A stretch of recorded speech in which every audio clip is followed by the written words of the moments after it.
Une première, la grande salle du centre communautaire de la rue Lafayette, affichée complet pour aborder un sujet rare dans la communauté, l'homosexualité. À la tribune, Chaim Corsia, face à Alain Beit, représentant des homosexuels juifs de France.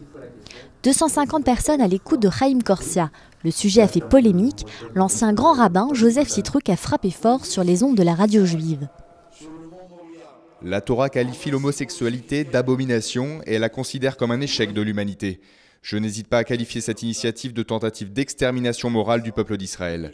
J'espère que les auditeurs écouteront mon appel au secours et réagiront de façon radicale à une telle abomination.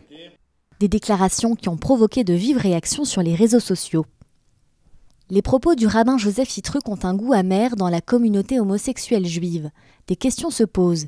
Quel impact pourrait avoir un tel dérapage? Ou encore, le rabbin Citruc voulait-il juste faire respecter la loi juive et non pas diffuser un appel à la haine?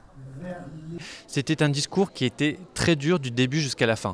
Donc rien ne permettait d'atténuer ce propos. Vous pouvez voir qu'il y a beaucoup de rabbins sur YouTube qui cautionnent les paroles du rabbin Citruc et qui disent mais comment on peut être choqué par rapport à ces propos? Il a dit là non, c'est normal, 70% de la communauté ne devrait pas être choquée. Et ça fait très peur s'il a des émules et si les gens banalisent ses propos. Si ce vieux sujet tabou est resté longtemps sans réponse, dans ce débat public, le grand rabbin de France a rassuré et clarifié les propos jugés homophobes de Joseph Citruc.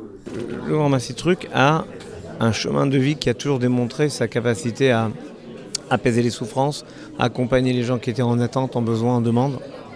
Et lui-même a considéré que ces mots avaient largement dépassé sa pensée. Et il y a juste à redire l'évidence du judaïsme, l'évidence qu'elle a toujours portée et partagée. Toute agression, tout acte homophobe est un délit et est incompatible avec les valeurs du judaïsme. L'homophobie tue, a répété Chaim Corsia, qui a montré bienveillance et respect à l'égard de la communauté homosexuelle juive de France.